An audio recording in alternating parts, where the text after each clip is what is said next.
Hello, and welcome to another episode of Chatter, a podcast from The Gist, with me, Josh Hamilton. Brian Frydenborg, the journalist and author, was my guest on today's show. He's the author of a new book, A Song of Gas and Politics, How Ukraine is at the Centre of Trump-Russia. I wanted to get Brian on the show to talk about Trump's impeachment, the Capitol riots, and the current wave of censorship on Twitter. If you haven't already and you enjoyed this episode, please subscribe to this podcast and to our mailing list. And don't forget, my book, Brexit, The Establishment Civil War, is now available for pre-order on Amazon. You'll find the link in the description below. So, here's Brian. So, Brian, welcome back to the show. Thanks so much for having me. Yeah, not a problem. It's a crazy time to be alive.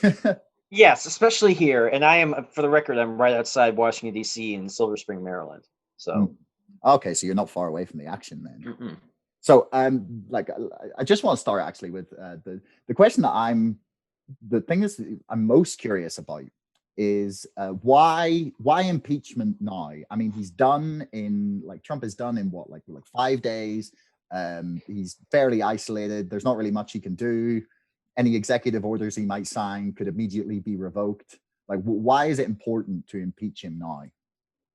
I mean, there's so many reasons why it's crucial. And frankly, I'm frustrated that there will not be a trial unless somehow McConnell gives into pressure that there won't be a trial in the Senate concluded before he leaves office. And I'll get to that in a minute. But first of all, the historical precedent of having a sitting president at any point in his presidency, but let's say a week or 2 weeks before he leaves office in this point, being able to incite insurrection against the U.S. government and specifically the Congress while they're voting on, not even voting, but not just going through the process of tallying electoral college votes with the vice president present, that he can incite a violent mob to enact a revolution and an insurrection to destroy the Constitution and our democratic system of government, and that we can just say, well, you know what, he's got a week left, just let him finish his term without serious penalty, and at least he'll be gone. It's such a terrible, terrible precedent, because to not have severe, extreme historic consequences for something like that means that there isn't that much of a deterrence to try and do that any president towards the end of his term that loses an election can try and pull this and feel like they can walk away with respect and dignity. They can finish out their term and then go do whatever they want. And if they want, they can run again in 4 years. That's absolutely unacceptable. And the most important thing about impeachment, aside from actually holding account in the moment and having consequences like being removed from office, is that it gives the opportunity, and this would only be a majority vote in the Senate. It would not have the conviction is what needs 2/3, but then 51 senators or 50 senators plus the vice president can vote to strip Trump and any president that does this from ever holding any federal office in the United States again. And that is the most important thing here for me, because if Trump is able to walk away, somehow survive imprisonment, and even from prison, have a movement that he's running and orchestrating, he could very well, I hate to say this, and I do not want to sound hyperbolic, but we saw a taste of this with the Capitol Hill attack. If he has 4 years to stoke division, hate, fear, and build his movement even more, he could rip this country apart and start something of a low-grade civil war. And we simply can't have it. He's such a threat to national security. But just the precedent, again, of any president being able to get away with this and not be removed from office. And frankly, I think they should have voted for the articles of impeachment days earlier. And I think there should be an overwhelming campaign for the Senate to conduct its trial now, because think of it this way. Crime is, we all watched what he did. We all saw what he did. And we all saw the mob do what it did. He said, go march on the Capitol. They did. And then we have reporting that shows that he was pleased at first when they were storming the Capitol. And even during the assault, he was having his people, and he was calling senators to pressure them to change their votes. And it's obvious what happened. It's obvious his role in it. And then in terms of witnesses, the Congress was there. They were trapped inside that building while a mob was coming for their blood, there's not anything to even really present as far as evidence or discussion. It's obvious he incited an insurrection, and the people voting on it are the ones who were the targets of it and lived through it. It's an open and shut case. They can just vote.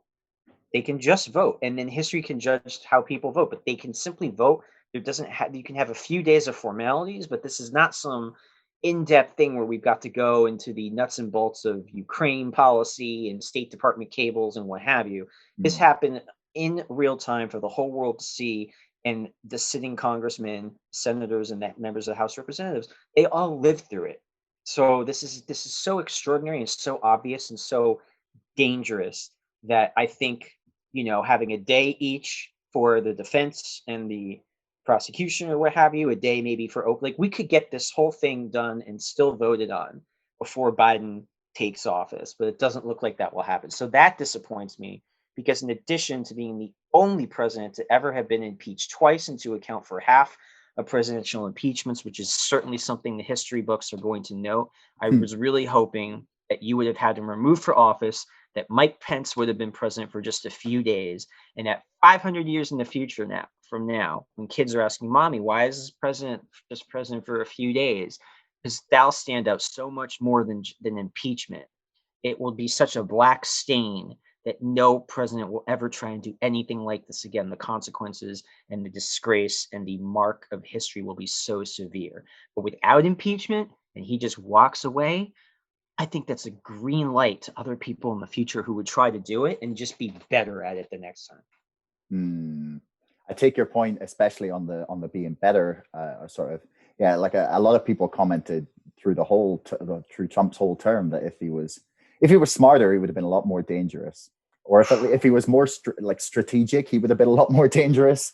But like one of the things, we'll get to the reasons that the people marched on the Capitol in a little bit. But like one of the things that I've been somewhat confused about, honestly, is the difference between, and you can really, like, I'm really curious as to how you see it, is like the difference between the reaction to this and to the storming of the Capitol, and the reaction to the riots that evolved out of the Black Lives Matter protests.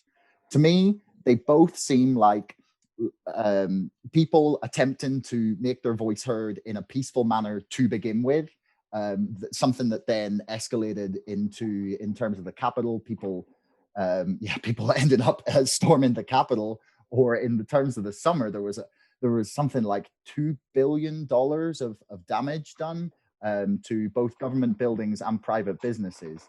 And honestly, like watching Trump discuss the alleged election fraud over the past 2-3 months, and like people saying that he was asking for them to march on the Capitol, which he did. He did say peacefully and patriotically, but I do take your point about inciting, like in terms of constantly repeating the election was stolen, these people are dangerous to the country, and just real quick, with the peacefully and patriotically part, if I remember correctly, and I'm double checking that right now, that was something he tweeted out during the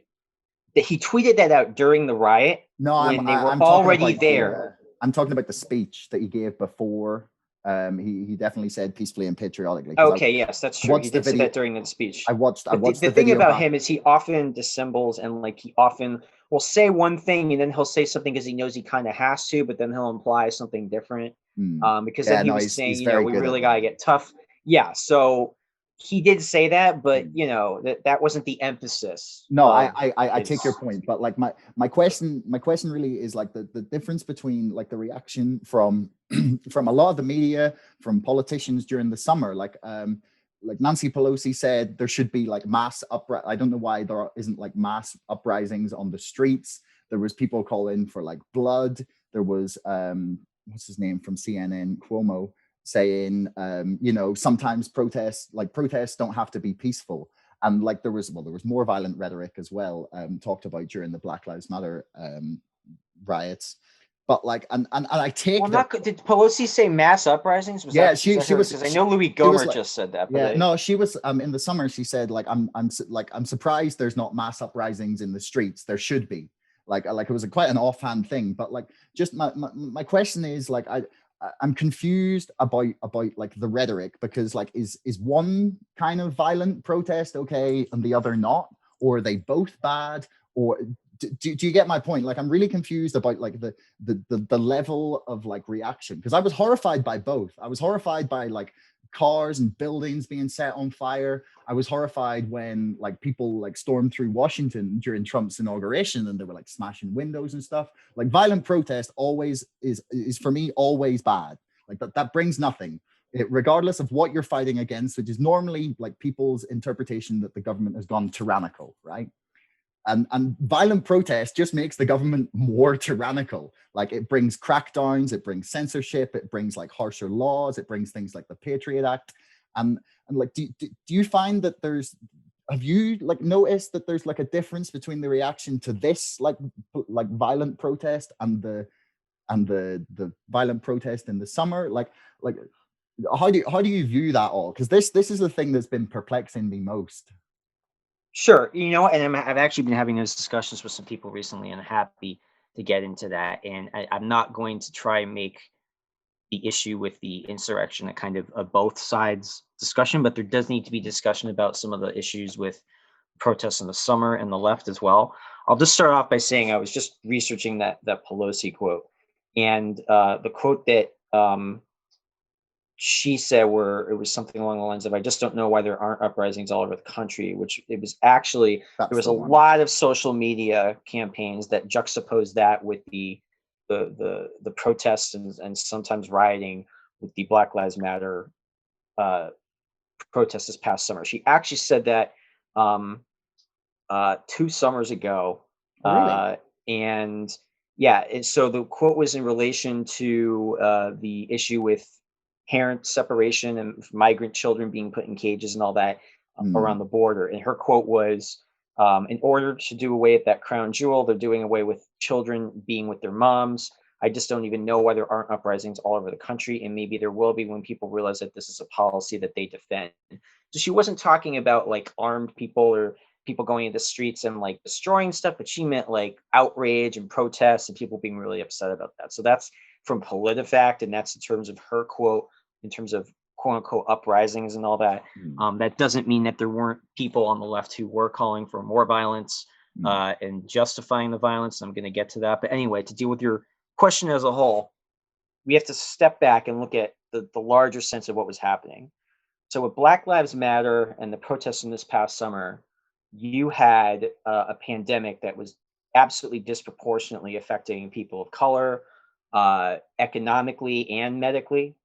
Mm, And you had people that were stuck at home, especially in urban areas. They were stuck at home in closer quarters, not like out in their little house out in the countryside, and with not a whole lot to do. And live streaming almost, we get to see this brutal murder of George Floyd, but then this is juxtaposed to a bunch of other incidents that happened over the last few years and in the mm, preceding months, where even if it was a black person who was doing something criminal, they were basically gunned down and summarily, maybe not intentionally executed, maybe sometimes, but either way, it was black bodies, black people being killed in ways that were just not really justifiable by the police, even if the person was committing some kind of a crime. They were generally not armed with a gun or some kind of immediate threat, but like lethal threat to the police. And mm. sometimes these were just people who were innocent sitting at home in their apartment, like Breonna Taylor, for Yeah, yeah. example. Uh, or they were in police custody and mistreated. So you have that, and you have this rage just exploding where over and over again these people, the police officers who carried this out, just didn't suffer any serious consequences. Maybe they got fired or a slap on the wrist, but they essentially killed someone and then got to walk away. And this just blew up between the pandemic and everybody being at home and being stuck watching TV and being on the internet even more. And we're going to get to that, by the way, on the right as well. but this is last summer. It's very understandable that these people, African Americans who have suffered discrimination in general, more than almost any other group of Americans, you can make a good argument for maybe Native Americans, but there are far more African Americans than Native Americans, and uh, you have this long history. And even though things have gotten better, we've had the Voting Rights Act since 1965, for example. Barack Obama was president, but that doesn't solve all these things. And now these people have a voice, and they actually are heard, and their representatives listen to them so much more. And they see this, and they see almost nothing happening.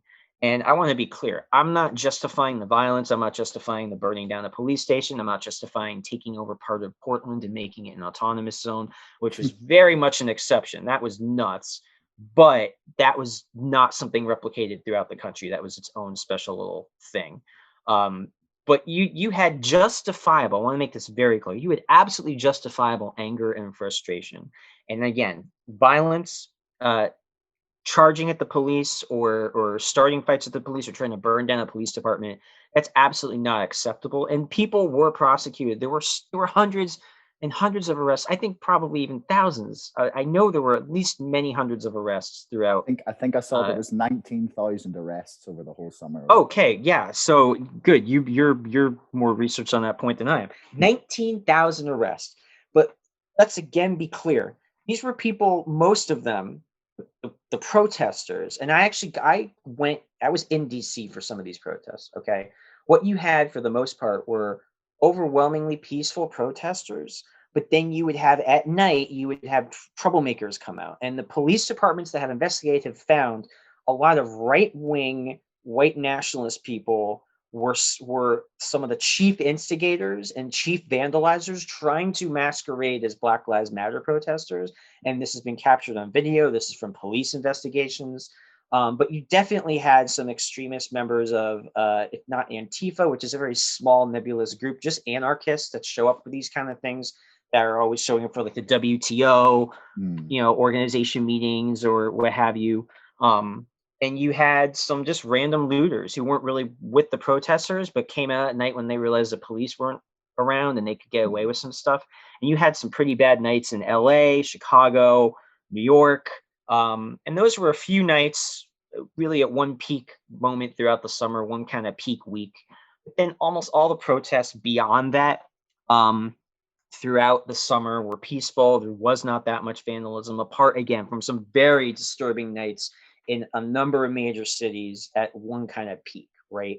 But again, these are people who have every right to be angry. And frankly, like, those police departments are very corrupt in that they have always held that quote unquote blue line where they do not hold people accountable, where the Justice Department has to interfere, like under Obama with Ferguson, and even the Justice Department then didn't really come down that hard.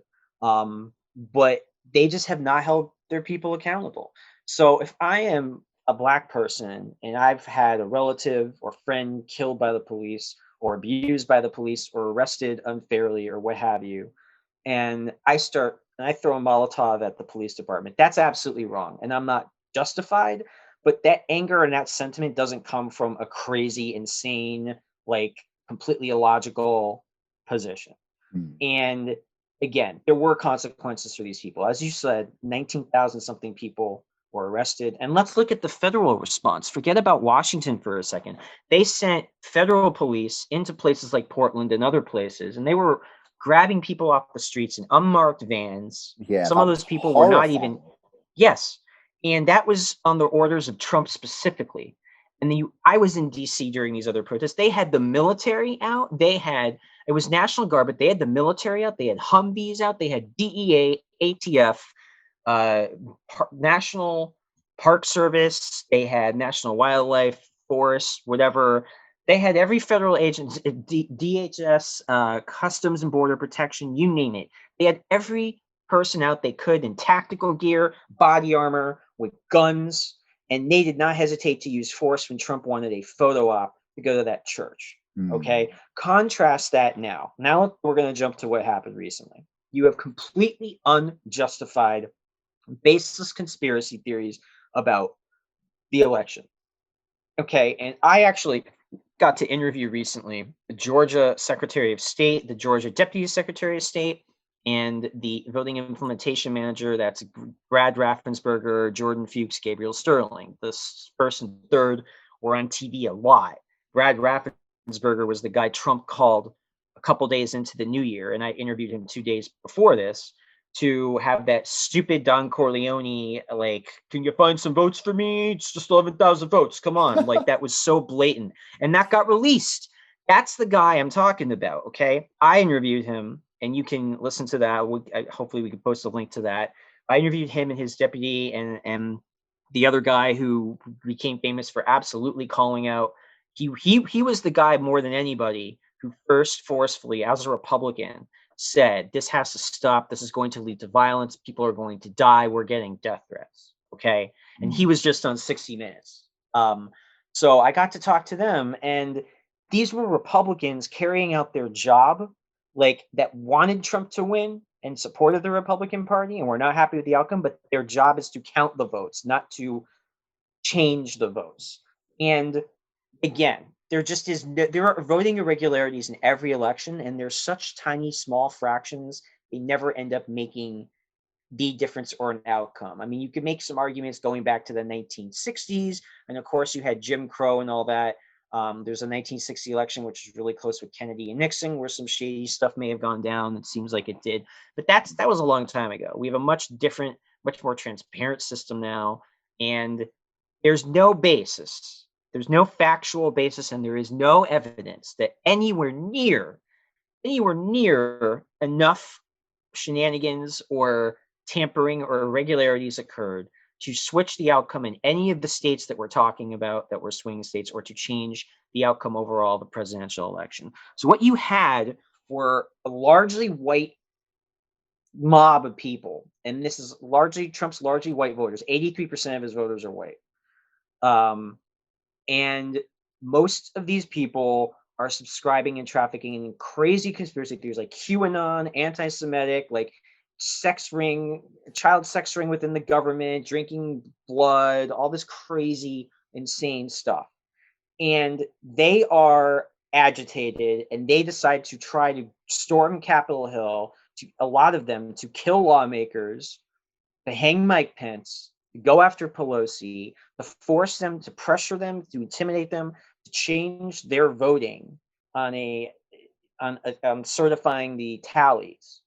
This is not based in reality. These are not black people who are being killed by the police on a regular basis, and their friends and family and community. Okay, these are crazy, extremist, far-right white people detached from reality, believing in absolute nonsense that officials in their own party at the local, state, and national level, that even Trump's attorney general, at dozens and dozens of federal and state lawsuits, and judges, including judges appointed by Trump and Republican judges, have said this is nonsense. This is baseless. A 9-0 Supreme Court ruling, essentially. It was 7-2, 2 ruling procedurally that, yes, we should hear this out of a procedural perspective, but saying no, there's no merits to this case. The Supreme Court essentially 9-0 on the merits of the case. This is nonsense, including Trump's most recent appointee. These people are now starting violence and instigating violence against members of Congress and the U.S. Capitol building, not a local police department. Neither is good, but this is where I'm getting at. The motivations of both are not the same. One is based on a very, very real problem of systemic racial injustice. Another is based on pure delusional fantasy. And the fantasy was stoked by Trump and senior Republicans and endorsed by most of the Republican Party. And as I mentioned earlier, the reason I wanted to take time to debunk that quote being associated with Pelosi and those protests is that senior Democrats were very clear. Biden, Pelosi, and others, they condemn the violence, they condemn the rioting, they condemn the looting, but they did support the protests. Now, there were some other Democrats that were more extreme, far left, who were talking about, this is the vandalism is justified, the rioting is justified. And going back to Chris Cuomo's point, sometimes peaceful protest isn't enough. That's not saying let's go kill people, but essentially, I mean, I don't know if we in this country have a conversation we did about race and policing if some of those protests didn't get a little bit out of hand. Because let's be honest, for decades, African Americans and their communities have been holding peaceful protests about these very same issues. And what has changed for many years? I mean, no, there's other things. There's been a lot of progress, but policing in particular, there've been a lot of problems. And you keep getting these videotaped murders of people that are not a threat to anyone. And so the outrage is justifiable. Sometimes, I mean, look at Europe. I mean, the French have their yellow jackets, and I mean, continental Europe has much more of a history of confrontational protests. I'm not saying that's right.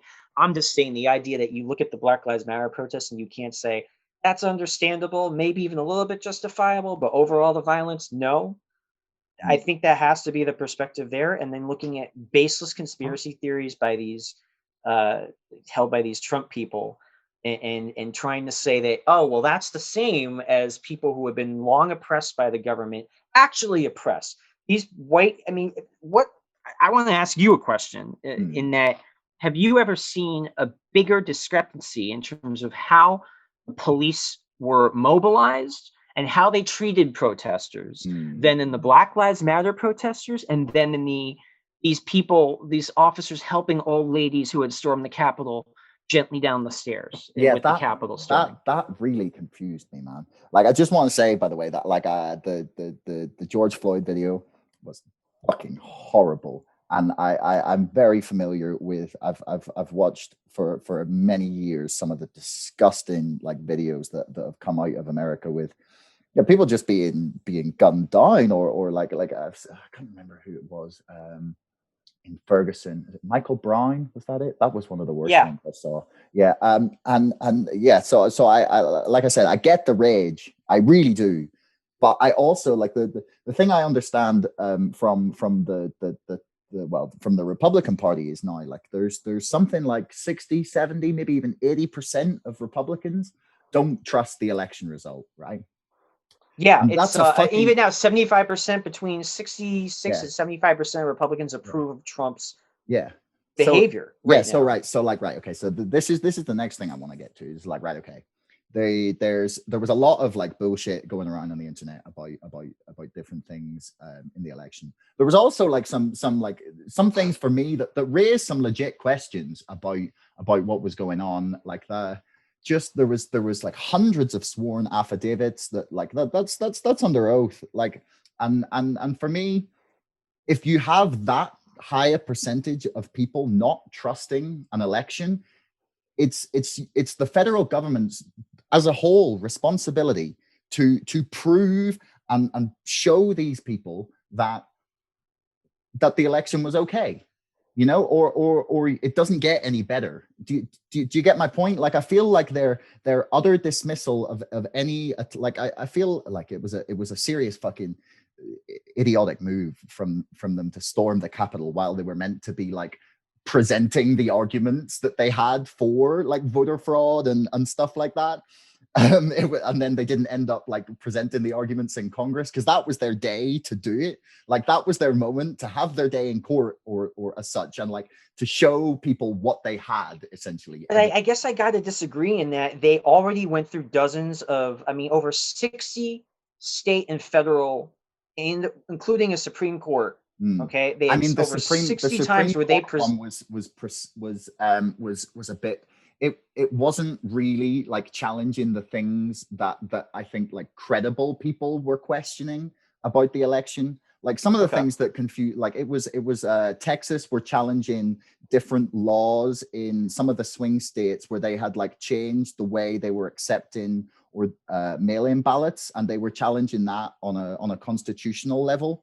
As far as I was so you're talking more about the nuts and bolts stuff. So that happened at the state and federal level. You had all these cases where they brought all this information. And this is what's incredibly interesting, is that Giuliani, Sidney Powell, and other members of Trump's legal team, and either formally with the campaign or operating on their own, there were arguments that they would make in public before cameras. And they would say X amount of stuff. And you have to subtract from that what they were actually willing to present in court, not during a one-sided hearing in Michigan where only the Republicans call witnesses. I don't know what the heck that stuff was.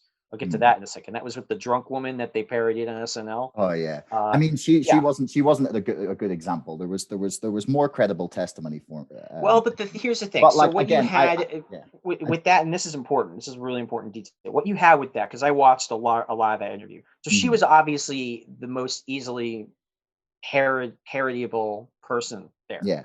But the other people, there may have been one guy who was like a new, like actual election observer, but the other people, there were these two South Asian Americans who were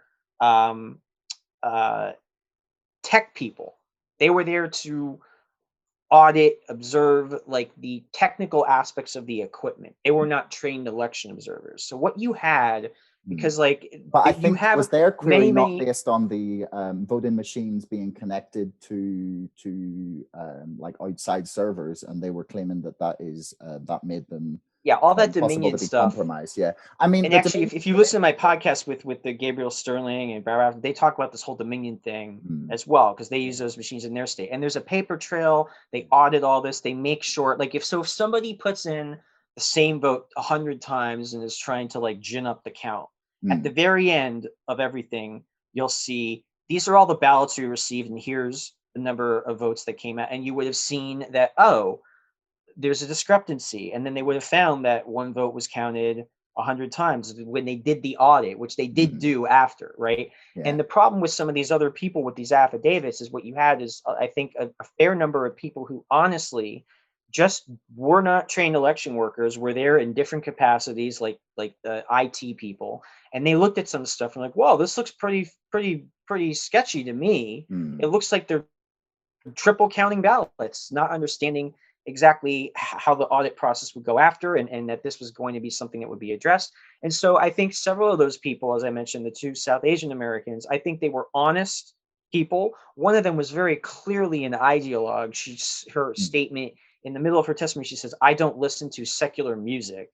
And then she talked about how she felt white people were the Americans really being discriminated against and that their voices needed to be heard. So she came from some kind of weird, I don't know what her mentality was, but I think she was being honest. To her, it looked like there were shenanigans going on. But this is to the point of all the affidavits that we're talking about, where there are a lot of these were just honest fools who did not understand what they were doing, and it looked bad to them, and in their capacity, they were describing what looked like bad behavior.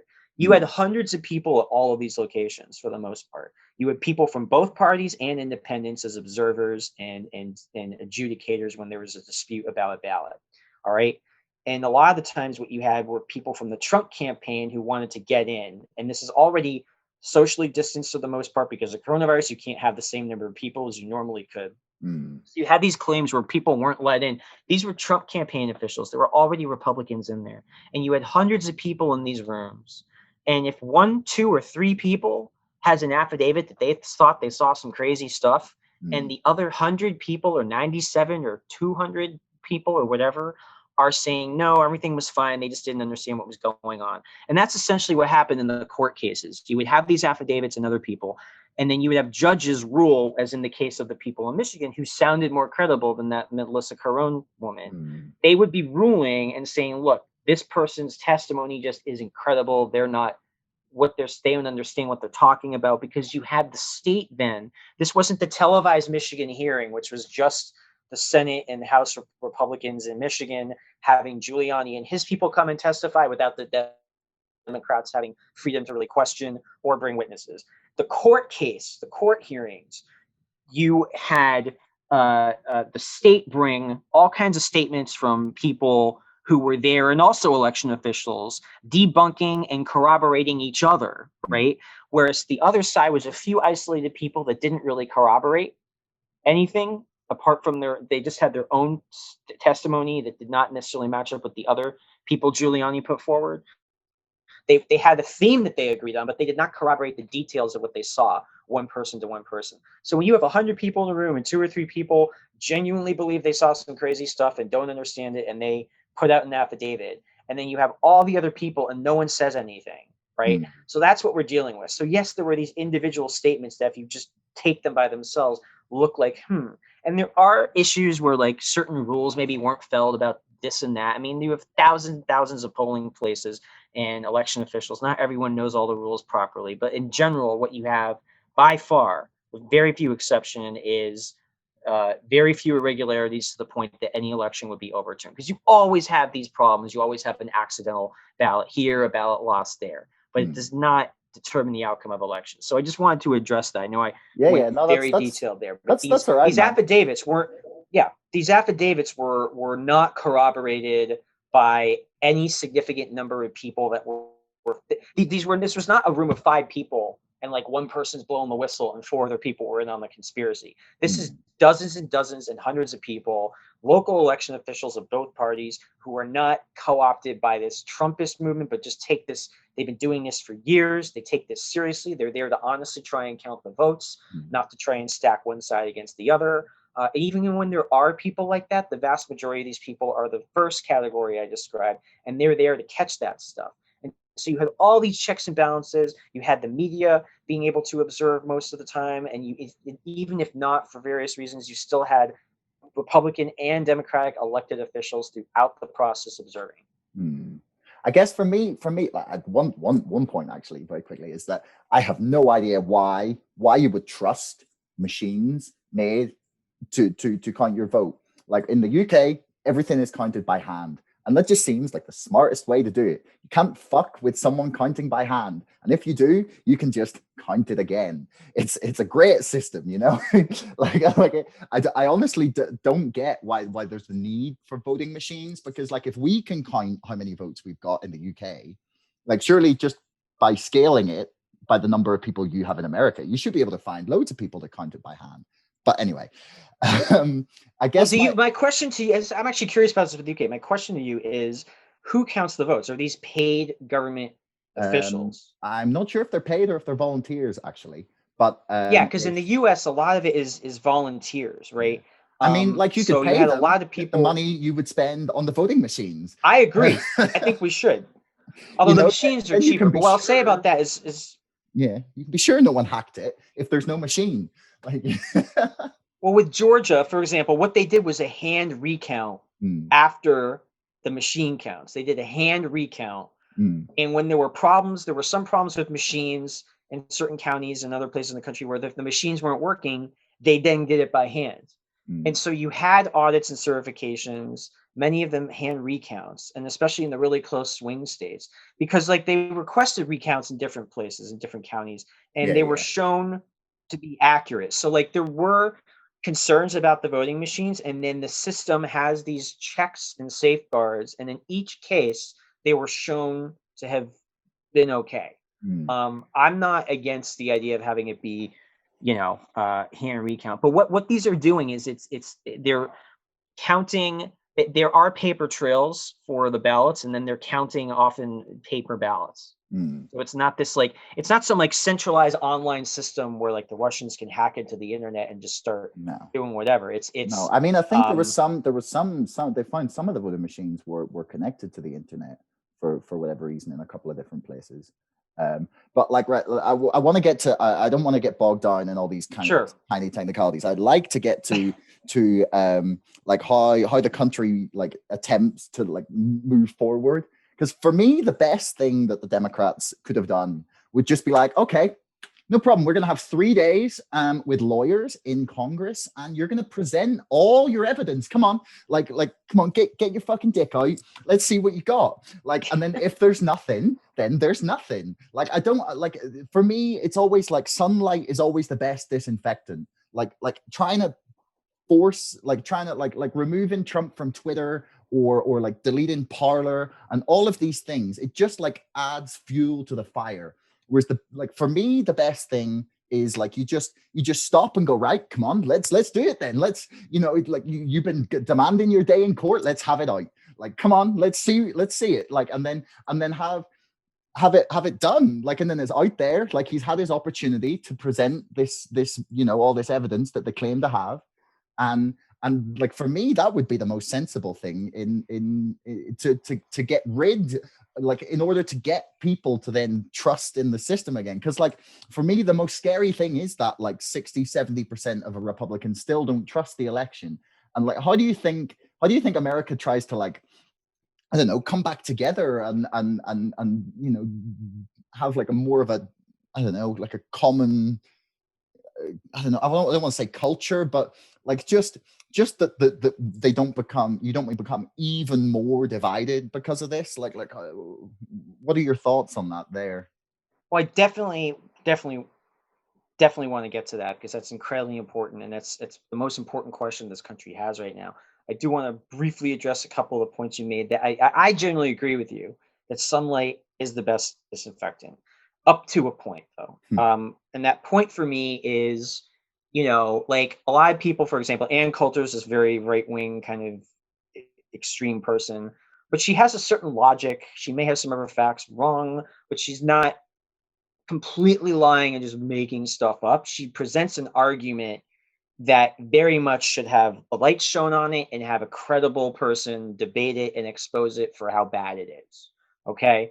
We're so far beyond that with the Trump situation. So number one, I'll just repeat real quickly that there are literally thousands of pages of court rulings going through all this evidence in detail and explaining how it's nonsense. That whatever the individual pieces of information people are putting together, that what the claimants are saying that represents and means is nonsense. It does not mean that, and it did not represent or account any significant level of anything that they're talking about. So that has gone through our court system and litigated to death, and they are batting zero essentially on that. Zero. Okay. There was one ruling where there was something along the lines of some mail-in ballots that shouldn't have been counted, and they got a few hundred ballots tossed out. That's not the substance of their argument. On the substance of their argument, they batted zero in a court system filled with Republican judges and some Trump-appointed judges. Okay, so that's number one. Number two, the Congress, when they meet on January 6th in this year, that it's like the Wednesday after the whatever the law says. It's not the Constitution that determines that date, but there's a law. They have to do this on a certain day. That is not the time to litigate these issues. Essentially, it's a tally. And what we had in the past, the reason we have this law is in the disputed election of 1876, there were 3 southern states that were still occupied by northern troops as part of Reconstruction, and they sent dueling sets of electors because the black vote was essentially majorly suppressed. So you had 2 sets of electors, one that included a black vote or disputed the fact that the white supremacists were essentially using violence and murder and mayhem to do. So you had 2 sets of electors, and in that situation, Congress's job was, all right, we got to adjudicate which, and there was this whole disputed election that ended up with this is when the Democrats were the KKK and they were the super racists and the Republicans were standing up for freed slaves. Okay. The Democrats agreed if they would give the Republican chosen electors they would let them stand. They would withdraw the Democratic electors essentially, and then allow Republican Rutherford B. Hayes to be president if he, once he took office, would withdraw the last northern troops from the South. That's why we have the ability for a state, for congressional officials to object to the vote tallies coming in. If there's some serious issue where there's a dispute within the state, or the state has very clearly like suppressed votes or done something awful, this is not what happened. We have bipartisan officials certify these results, Republicans and Democrats in all these swing states, and there was no serious question. Again, serious question, not baseless question. So that was the day they had their day in court. This played out over several months from November 6th all the way through January 6th. That was November to December, December to January. They had 2 months essentially. So that part of that is not the time to do that. And what happened is, even though the court struck all this information down with your sunlight argument, people still believe what they wanted to believe because the right-wing disinformation networks would simply take the arguments that their side made, not show any of the counter evidence, not show them being debunked, not quote the court rulings in detail where they showed this is false, and just kept repeating it. So if you had, you said take a few days to have all this be represented again, it would have just been used for more disinformation. Absolutely nobody's mind would have been changed. These people are not open to any counter argument. Like if you engage with them online, They just present their debunked information or their false information or their manipulated information over and over and over again. And that gets to your main question. I really don't know what we do, because I think part of what we had, I mentioned with Black Lives Matter, there were a bunch of people home in the middle of the summer, full of angst and frustration, unemployed. The Republicans at this time were delving into all these crazy conspiracy theories, first about Black Lives Matter protests. Oh, George Soros. But then it's still the pandemic, right? And so what they were getting into was this rabbit hole of QAnon and election fraud. And so there's so much disinformation out there. It's insane. And this goes back to our earlier podcast. The Russians, we didn't pay that much attention now to what the Russians were doing because we had so many people here doing it anyway without the Russians. But the Russians throughout this whole period have been amplifying this voter fraud stuff, this election fraud crap, this bullshit. It's honestly bullshit. If you look at any of the court rulings with Republican judges writing these responses, it's clear that this is just nonsense. So I don't know how we can fight this level of disinformation, because if you watch any of the videos of these Trump people that were there in Washington, if you listen to any of them, they were all nuts. But these are not just a tiny fringe.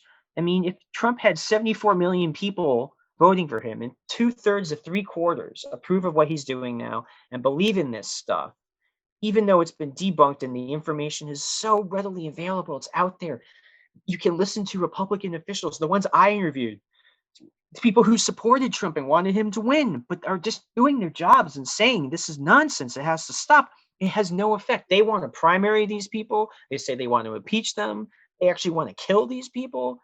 So I'm terrified as an American that there's nothing in the short term that can be done. My only hope, honestly, is that Biden will do such a good job having Congress now and having enough votes in the Senate to get his agenda accomplished, that it will help enough people in the short term and in the medium term that'll just, all these people at home on their computer, out of work or whatever, doing their thing, and enough of these people will start getting back to normal life once the pandemic goes down, that will start getting benefits from the government, that will start seeing that things are better, that Biden will just win them over that way. But ideology dies hard. This is like white ISIS here. Any of these terrorist movements, whether it's Al-Qaeda or other extremist movements throughout the world, they are not open to persuasion, the vast majority of them. And these people have been radicalized by Fox News, by Breitbart, by ANN, One American News Network, all these Newsmax, the people that are saying Fox is too liberal. Just watch Fox News. I encourage any of your viewers to find clips of Fox News, to how they discuss. It's incitement. It's radicalization. It mirrors ISIS propaganda. And these people are consuming it day in and day out. I mean, I remember watching Fox. I checked in on Fox after Biden gave his very eloquent, emotional speech accepting the nomination. And it was pictures of cars on fire and black protesters and people saying the world was ending and socialists and Antifa are coming for you. They're coming. And they were literally saying they're coming to the suburbs. They're coming to your house next. That's what you were hearing on Fox. And it's all day, all night most of the time. There's just a few people who speak out and they quit and resign or leave the network. Yeah. And there's even more right-wing news to the right of Fox that has been appearing. So it's terrifying, because those people in that crowd, there is nothing anyone, if Jesus Christ himself came back from the dead and told them, stop it, you're idiots, this is bullshit, they would have called for his hanging. Yeah, well, and I'm not trying to be funny. No, nobody. I think honestly, though, I think most people in America would consider Jesus to be some sort of weird, drugged up hippie if they heard him say the things he said. True, most people would. But weeks ago, they would have followed Mike Pence to the grave. They would have followed him to the grave. They would have believed anything he said, and then they would call him to hang him. The second anybody turns on Trump or criticizes Trump, they're out for heads, and he just spouts nonsense. And so, going to your point on Twitter, okay, when you're presenting good faith arguments in a debate and you want to be heard, absolutely, you should not be censored. So, for example, and I hope this will happen, when the Chinese Foreign Ministry is tweeting about how nice they're treating the Uyghurs with their job retraining program, that should absolutely be taken down. But the problem with Trump, and he did this during the riot, he posted tweets that were insightful of violence. So it's clear.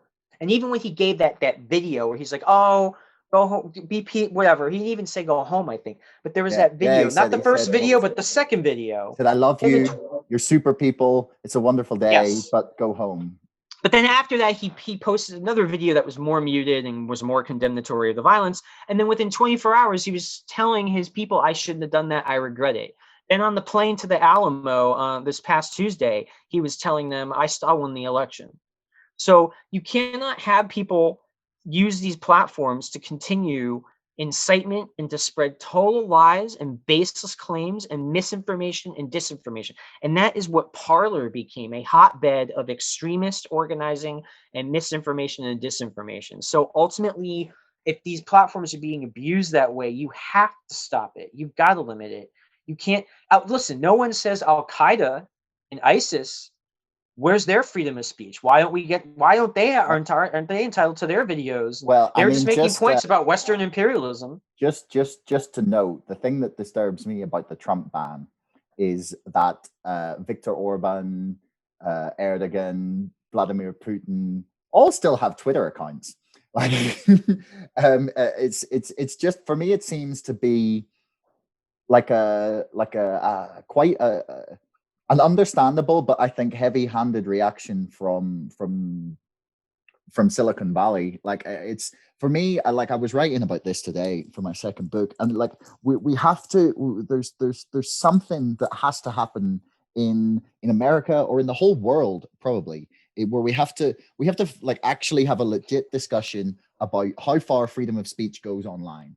Like, what is the acceptable thing? How much is it protected? What can people say? Like, it's because it's such a it's for me super concerning that most of our information almost now all comes through social media, right? Most of what people see and hear about is through social media, especially right now with the pandemic, which is, I think, probably the reason that we had both the riots and the Capitol storming. I think without the pandemic, social media made it huge. Yeah.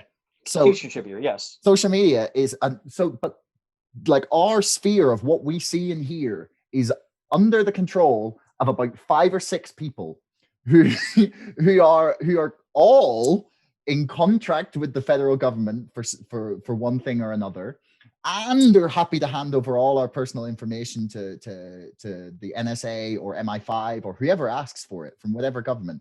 And for me, the most dangerous thing is that these 5 or 6 people are literally just the lords of what we can see and hear. And like, I take your point about Trump inciting the violence, but like, for them to just say, right, that's too far, done. Like, that's really dangerous, that they have the power to just like wipe someone off the face of the internet, because that's not like the government voting for something like that against like your freedom of speech. That's not like people on a platform like all deciding by majority vote that someone should be gone. Like, there's no democracy in that. It's like a bunch of billionaires telling us what we can see, and it's for me, the most scary thing is the precedent that sets.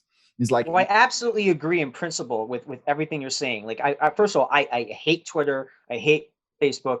I mean, as a writer, I have to use these things, but I cannot stand them, and their algorithms are pushing hate and disinformation and misinformation and incitement. The genocide, the ethnic cleansing in Burma against the Rohingya people is absolutely being carried out on Facebook. The incitement, the organizing, the hate speech on Facebook. There's a lot of stuff going on in India against Muslims or against individual, people who are more sexually promiscuous, or they get shamed and murdered by mobs, and they're pointed. And this is happening on these social media platforms. There's a lot of horrible things happening outside of the West, in countries where there's unacceptable levels of incitement and hate speech happening that are leading to literally people being murdered and killed by mobs. So that's a huge problem. And for me, I don't like these. It's not that these companies are doing too much now. It's that they haven't done enough before. And you mentioned Vladimir Putin and Viktor Orban. They are not tweeting out specifically violent incitement. They are tweeting out stuff that we don't like, that we don't agree with. They're tweeting out propaganda to make themselves look good. They're not tweeting out absolute disinformation about legitimate elections. They're not tweeting out absolute, provably false disinformation about key major civic events. And Trump was doing that nonstop. And they didn't do anything until towards the very end, until after the election. Like once the election happened, then they started labeling his tweets, "This is disputed." But they left the tweet up. They didn't take anything down. And then they finally started taking stuff down either the day of or just before. They took out one or two, but it was so way too little, way too late. Because again, I cannot stand Vladimir Putin or Viktor Orban or these other people, or the Chinese Communist Party, the way it's treating the Uyghurs. But they're not using their social media accounts to spread hate speech and to incite. And if they did, and look, the Ayatollah Khamenei, he had the tweet taken down, completely taken down. That was vaccine disinformation. He was trying to cast doubt about the British or American vaccines or whatever. That was taken down. So I think you're going to start see them be more flexible. But it's not that Trump's thing wasn't arbitrary. He went beyond that line, and then he started digging a hole all the way to China from that line. So for me, I don't think anybody should be bothered by that. And Parler was basically a terrorist recruitment incitement network. I mean, I will say that I'm pretty sure I read that someone did an investigation and none of the stuff that went on at the Capitol was discussed. Basically, like none of the stuff was organized on Parler. It wasn't. That's not where the organizing happened. And to your point about like Muslims and people in India being like doxxed or whatever exactly is happening, like that's incitement of violence right there. They're calling for people to be killed, they're sharing stuff like that. So surely then Facebook should be removed from the Apple Store and from you know, like this is my point, is like all of these places are places where people can discuss both amazing and fucking horrible, disgusting things.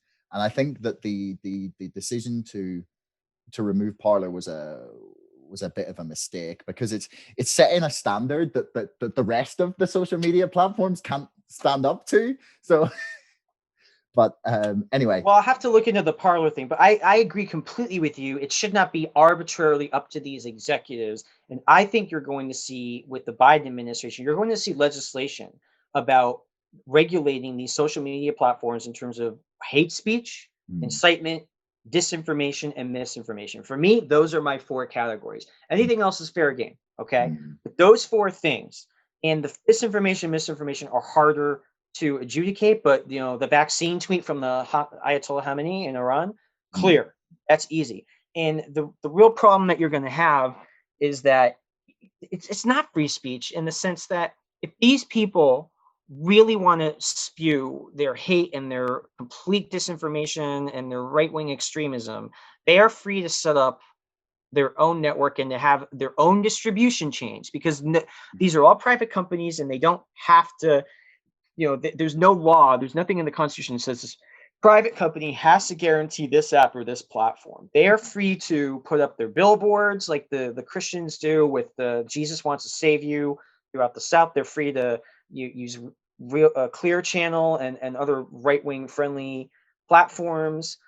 It does bother me how much we depend on social media for our information, how these private companies have so much control over our lives, our personal information, and how arbitrary their decisions are. I think their algorithms for how we see what we see absolutely need to be made transparent, because they drive a lot of hate and division. They drive a lot of partisanship on both sides. They create echo chambers. None of that's good. I think all of that, we need to blow the lid off all that. We need to unmask it. They need to be a lot more tightly regulated, and they actually, to me, have criminal liability, whether it's India or this election. And what they're doing now is way too little, way too late, and it is arbitrary. They're giving an explanation. I know Twitter put out a message, but the fact of the matter is they have rules that Trump had been violating for years. And because he was Donald Trump, because he was the president, they let him get away with it. So they didn't even enforce their own rules. So they do whatever they want, whenever they want. And to be frank, I think that the main reason they did this is because he lost.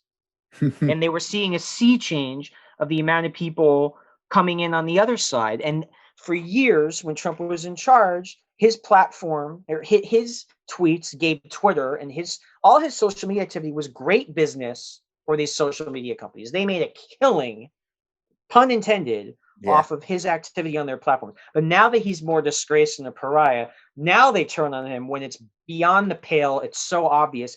I'm not giving them any credit at this point. It's way too little, way too late. It's time to bring in Congress and regulate them. And I don't know what the situation in the UK is. I know that you have much tougher privacy laws, right? Yeah, but I mean, there's still, like, social media isn't regulated. Our data is a little bit more protected, but anyway, I have got to run. That seems like a nice place to leave it. Hopefully we'll get some sort of reining in of these tech billionaires, and hopefully America does not descend into civil war. So well, the last point I want to leave you with is that I hate to say it, but I really think right now the FBI has warned that every state capital is likely the target of specific threats of violent insurrection. They are tracking social media chatter on some of these dark web corners and what have you, as akin to what we saw before the 9/11 attacks, or before major ISIS attacks, where they can monitor these terrorist networks, and they know something big is going down. And so we're looking at a possible uprising all across the country. And, I know there are people who voted for Trump. There are 74 million of them.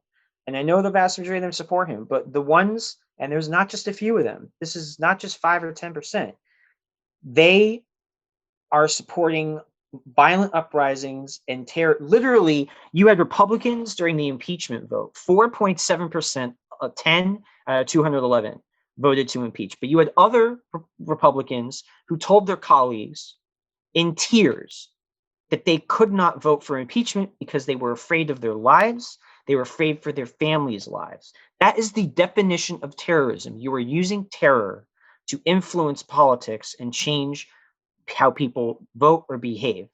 And that's what we are facing. And this is tens of millions of Americans who are okay with this. And this is why the disinformation is so different. If Trump stole the election, I know what I'd be willing to do if I had enough of my countrymen with me.